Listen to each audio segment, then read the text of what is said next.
Pada suatu hari datanglah pasangan suami istri ke rumah sakit Panti Rapih, Yogyakarta. Suami istri tersebut ingin melakukan konsultasi terkait kehamilan kedua di usia kehamilan 24 minggu.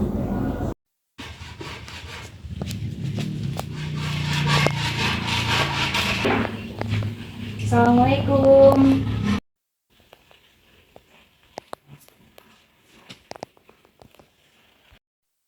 Selamat pagi Ibu, Bapak. Perkenalkan saya Cindy. Ada yang bisa saya bantu? Pagi Mbak, saya Ibu Indri dan suami yang kemarin sudah membuat janji dengan Bidan Tasya. Oh baik Ibu, saya cek sebentar ya.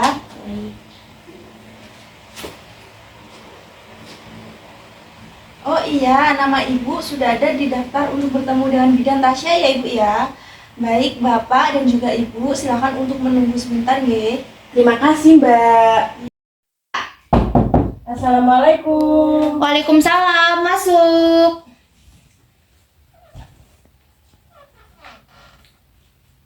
Selamat pagi, Bu Bidan. Saya Bapak Agis dan istri yang kemarin sudah membuat janji dengan Bu Bidan. Oh iya Pak, bagaimana? Apakah ada yang bisa saya bantu Pak, Bu? Begini Bu Bidan, tujuan saya ke sini untuk konsultasi mengenai kehamilan anak kedua kami. Sekarang usia kandungan saya tuh sudah masuk 6 bulan. Sebelumnya di saat kehamilan trimester awal, saya sudah melakukan kunjungan ANC pertama di klinik dokter Pratama.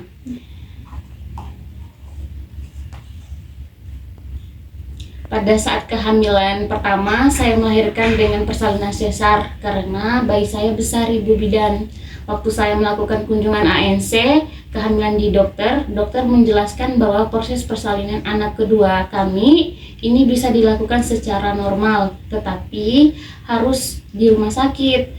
Tapi saya merasa takut dan bingung, Bu Bidan, persiapan apa yang harus kami persiapkan selama kehamilan ini agar bisa persalinan ini dengan normal, gitu Bu Bidan.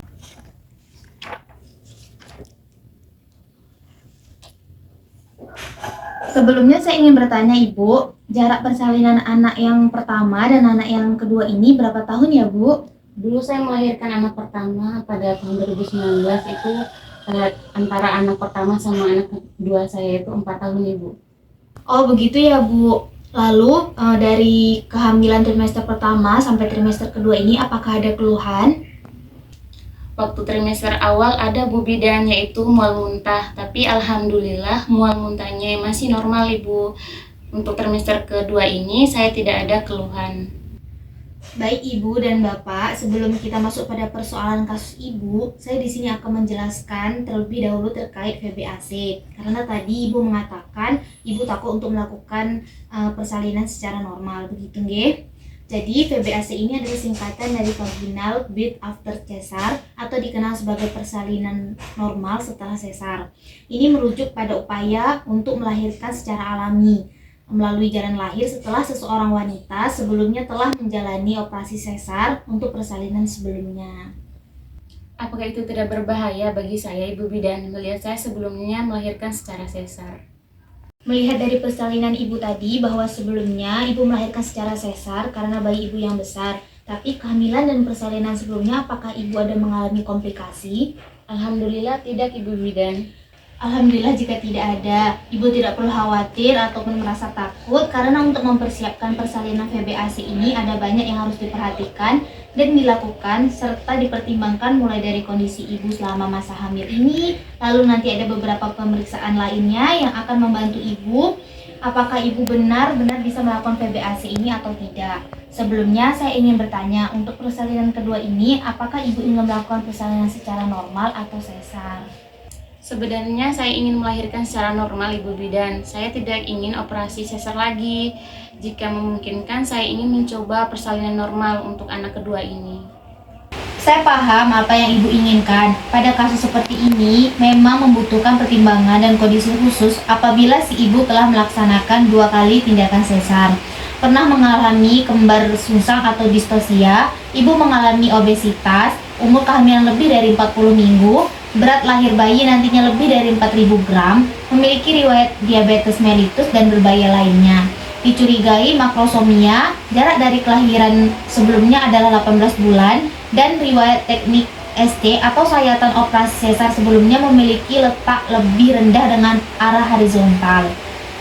Contohnya itu seperti sayatan luka ST yang di bawah perut ini Bu, di bawah sini. Begitu nggih. Pada kondisi-kondisi khusus tersebut memerlukan penilaian khusus, rekomendasi ilmiah, dan pemantauan khusus saat persalinan karena memiliki resiko yang lebih tinggi. Nanti saya juga akan berkolaborasi dengan dokter spesialis kandungan karena sebenarnya ini bukan wewenang saya. Tapi Ibu tidak perlu khawatir, saya akan tetap membantu dan mendampingi Ibu untuk mendapatkan informasi terkait VBAC ini. Jadi seperti itu ya Bu Bidan. Jadi faktor-faktor apa saja yang membuat peningkatan kegagalan VBAC ini? Iya benar seperti itu Ibu, seperti yang sudah saya jelaskan tadi. Lalu apakah ada keuntungan dan kerugian dari persalinan VBAC ini Bu Bidan? Iya Ibu, saya jelaskan pelan-pelan ya. Jadi untuk keuntungannya itu yang pertama, proses pemulihannya itu lebih cepat dibandingkan sesar. Kemudian yang kedua, menurunkan risiko komplikasi operasi. Yang ketiga itu keberhasilan lahir normal yang tinggi pada kehamilan selanjutnya. Kemudian yang terakhir itu menurunkan risiko dampak buruk kehamilan selanjutnya. Begitu Ibu dan Bapak. Nah, untuk kerugiannya sendiri itu yang pertama, jika gagal bisa membuat rahim robek karena bekas sayatan dari operasi sesar sebelumnya terluka. Yang kedua itu, dalam beberapa kasus perdarahan yang cukup parah, operasi angkat rahim atau histerektomi harus dilakukan. Dan yang ketiga, jika terjadi robekan rahim, maka janin akan menunjukkan pola denyut jantung yang abnormal pada bayi. Begitu Ibu Bapak. Oh iya Ibu Bidan, saya sudah jelas. Lalu apakah ada yang perlu saya dan suami persiapkan sebelum persalinan VBAC ini? Jadi, untuk hal-hal yang perlu Ibu dan Bapak persiapkan diantaranya yang pertama itu, bicarakan dengan dokter mengenai keinginan VBAC sejak awal kehamilan, di mana nantinya akan dilakukan penilaian kondisi medis meliputi anamnesis riwayat persalinan, jenis sayatan bekas ST, Ibu tidak perlu operasi pada dinding rahim dan mengalami robekan rahim sebelumnya. Ibu juga tidak memiliki kondisi medis yang menyulitkan persalinan normal. Kemudian seperti letak plasenta abnormal atau ada mioma, kepala bayi masuk panggul, tidak ada CPD. Kemudian yang kedua, pada VBAC ini sebaiknya dilakukan di rumah sakit yang peralatannya sudah memadai dan tenaga kesehatannya bisa melakukan tindakan segera dengan tim yang siap menangani dalam keadaan darurat. Kemudian yang ketiga, Ibu juga perlu mencari informasi dan mempelajari dengan baik risiko dan manfaat VBAC dan operasi SC berencana. Diskusikan dengan suami mengenai hal ini untuk pengambilan keputusan lebih lanjutnya. Kemudian yang keempat, Ibu dan Bapak harus merencanakan manajemen persalinan dan opsi plan untuk menghadapi risiko bila terjadi kondisi darurat. Kemudian yang kelima, nah untuk poin yang ini saya tekankan Ibu untuk melakukannya. Untuk meningkatkan kesuksesan dari VBAC ini seperti persiapkan diri Ibu, misalnya latihan mengendalikan diri dengan pernafasan, kemudian menjaga pola hidup sehat. Ibu juga bisa mengikuti kelas ibu hamil atau prenatal yoga selama hamil ini yang bisa dilakukan untuk persiapan VBAC. Persiapkan rencana persalinan dengan suami dan keluarga dengan segala kemungkinannya. Tadi Bu Bidan bilang untuk selalu latihan pernafasan, melakukan pola hidup sehat, dan mengikuti kelas ibu hamil. Itu bisa dicontohkan apa saja Bu Bidan agar istri saya dan saya paham gambarannya? Tentu Bapak, contoh latihan pernafasan yang bisa dilakukan Ibu, silahkan Ibu melakukan teknik pernafasan 4-7-8. Teknik ini dilakukan dengan cara menarik nafas dalam melalui hidung selama 4 hitungan, kemudian menahan nafasnya selama 7 hitungan, dan menghembuskan nafas secara perlahan melalui hidung selama 8 hitungan. Saya contohkan ya. Jadi kita tarik nafasnya sampai 4 hitungan, kemudian ditahan sampai 7 hitungan. Ibu sambil hitung ya Ibu ya. Kemudian Ibu buang perlahan melalui hidung sambil dihitung 8 hitungan. Begitu nggih, Bu, Pak. Latihan ini dapat dilakukan berulang kali sesuai kebutuhan Ibu. Latihan pernafasan dapat membantu Ibu untuk mengontrol detak jantung, tekanan darah, dan kadar oksigen dalam darah. Selain itu, latihan pernafasan juga dapat membantu Ibu untuk meredakan rasa sakit dan stres. Begitu nggih, Pak, Bu? Kemudian yang kedua yaitu menjaga pola hidup sehat, yaitu silakan ibu untuk menjaga asupan nutrisi selama hamil ini. Makan makanan tinggi karbohidrat, protein, lemak sehat, dan sayuran hijau. Konsumsi air putih juga, susu atau jus buah yang cukup. Mengontrol pola aktivitas sehari-hari dengan cara istirahat yang cukup. Biasakan tidur siang minimal 1 jam. Jangan melakukan pekerjaan yang terlalu berat supaya tidak memicu kelelahan ataupun stres. Ibu juga bisa melakukan olahraga ringan seperti berjalan kaki di pagi hari selama 15 menit. Kemudian yang ketiga, ibu juga bisa mengikuti kelas ibu hamil atau prenatal yoga selama kehamilan, yang mana tujuannya untuk membantu ibu tetap sehat dan bugar selama hamil. Kelas ini juga dapat membantu ibu hamil mempersiapkan diri untuk proses persalinan nanti. Begitu. Baik Bu Bidan, saya dan istri sudah paham apa yang Ibu Bidan jelaskan. Saya akan membantu istri saya selama kehamilan dan terus memberi dukungan agar persalinan anak kedua kami bisa berjalan sesuai yang kami harapkan. Baik Pak, kalau begitu apakah ada yang ingin ditanyakan lagi Ibu dan Bapak? Tidak ada Ibu Bidan, saya sudah cukup puas dengan penjelasan yang Ibu Bidan sampaikan. Baik Ibu Bapak, jika tidak ada yang ingin ditanyakan, pertemuan pada pagi hari ini saya akhiri ya. Ibu jangan lupa istirahat yang cukup, kemudian yang saya jelaskan tadi dilakukan di rumah nggih dengan bantuan Bapak. Ya Ibu Bidan, terima kasih atas penjelasan dan informasi yang diberikan. Saya dengan suami pamit pulang terlebih dahulu Ibu Bidan. Assalamualaikum. Waalaikumsalam, hati-hati di jalan nggih. Iya. 2 bulan kemudian, berkat dukungan dari suami, Ibu Indri mulai mengikuti apa saja yang dianjurkan oleh Bidan Tasya, seperti menjaga pola hidup sehat dan mengikuti kelas ibu hamil atau prenatal yoga.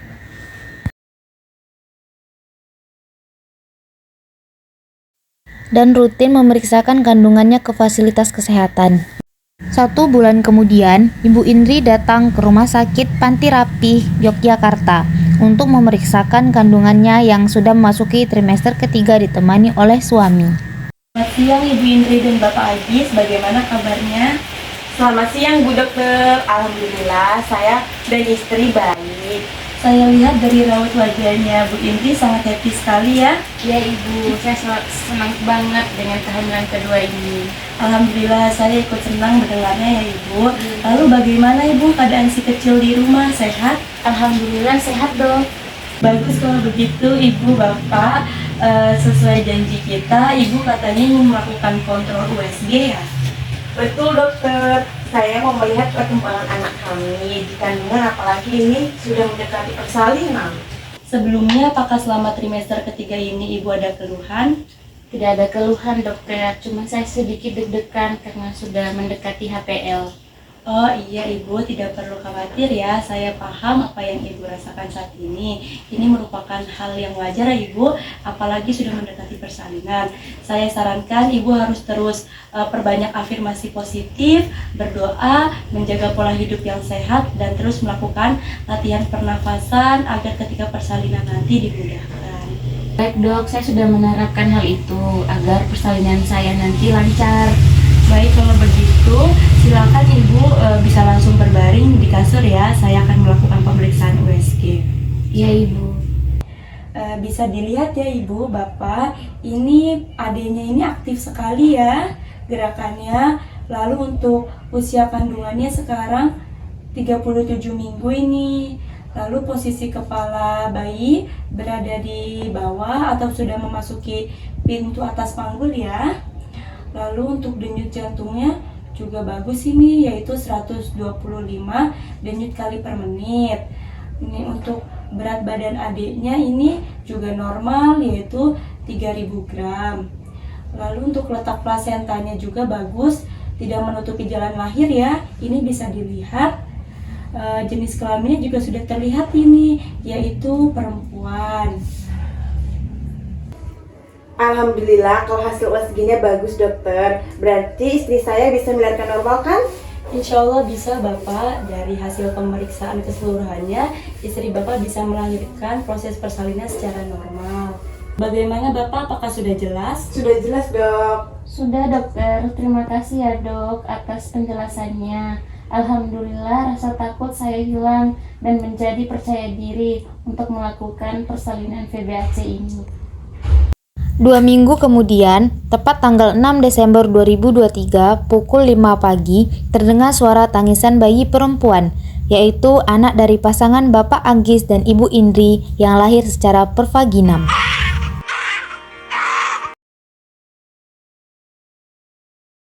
Jadi untuk proses pemulihan ibu, yang pertama ibu harus istirahat yang cukup ya Bu. Ibu perlu beristirahat untuk memulihkan tenaga ibu dan juga kekuatan ibu. Misalkan adiknya tidur, ibu juga bisa tidur. Jangan sampai ibu kecapean dan kurang tidur. Lalu juga ibu perlu menghindari aktivitas yang berat selama beberapa minggu setelah melahirkan. Selamat sore Ibu Bapak, bagaimana Ibu sekarang keadaannya? Apakah ada keluhan? Dan bagaimana adik, apakah mau menyusu? Alhamdulillah tidak ada keluhan ibu dan adanya menyusui sangat pintar, sangat baik bu. Baik Ibu, berarti tidak ada masalah ya. Karena jam jaga saya sudah selesai, sebelum saya pulang, saya sampaikan beberapa hal yang Ibu nanti bisa lakukan untuk mempercepat proses pemulihan Ibu. Oh iya dok. Lalu yang kedua, Ibu harus latihan fisik. Latihan fisik dapat membantu Ibu untuk mempercepat pemulihan setelah VBAC. Ibu dapat memulai dengan latihan ringan seperti berjalan kaki 10 menit atau sampai 15 menit pada pagi hari atau sore hari. Yang ketiga, perbanyak minum air putih Ibu. Cairan membantu tubuh Ibu untuk membuang racun dan mempercepat penyembuhan. Saya sarankan Ibu untuk minum 8 sampai 10 air putih setiap hari. Lalu yang keempat, makan makanan bergizi. Makan makanan bergizi membantu tubuh ibu untuk mendapatkan energi yang dibutuhkan untuk pemulihan. Silakan Ibu untuk mengonsumsi makanan yang kaya akan protein, vitamin, dan juga mineral. Lalu untuk yang kelima, mengkonsumsi suplemen. Suplemen dapat membantu mendukung proses pemulihan pada ibu pasca persalinan. Ibu dapat mengkonsumsi suplemen berupa vitamin C, vitamin D, dan juga kalsium. Ibu juga harus rajin ya Bu untuk kontrol selama masa nifas, yang mana tujuannya untuk memastikan kondisi ibu dan juga bayi ibu setelah persalinan. Untuk jadwal kunjungannya nanti akan saya catatkan ya Ibu. Sebelum saya catatkan jadwal kunjungan nifasnya, akan saya jelaskan ya Ibu. Kunjungan nifas pertama yaitu 6 jam sampai 2 hari setelah persalinan. Lalu untuk kunjungan nifas yang kedua 6 hari sampai 2 minggu setelah persalinan. Lalu kunjungan nifas yang ketiga 2 minggu sampai 6 minggu setelah persalinan. Untuk kunjungan nifas yang keempat 6 minggu sampai 8 minggu setelah persalinan. Untuk jadwal kunjungannya ini akan saya tuliskan ya Ibu di kertas sebagai jadwal Ibu nanti agar tidak lupa. Baik dokter dan Bu Bidan, saya dan suami mengucapkan terima kasih banyak selama ini untuk informasi yang telah diberikan, sehingga saya bisa melahirkan secara normal dan alhamdulillah bayi saya baik-baik saja. Sama-sama Ibu, alhamdulillah Ibu juga selama ini bisa bekerja sama mengikuti arahan yang sudah dijelaskan saya dan juga Bidan Tasya untuk kelancaran persalinan ini. Mungkin ada yang Ibu ingin tanyakan lagi? Tidak ada dok.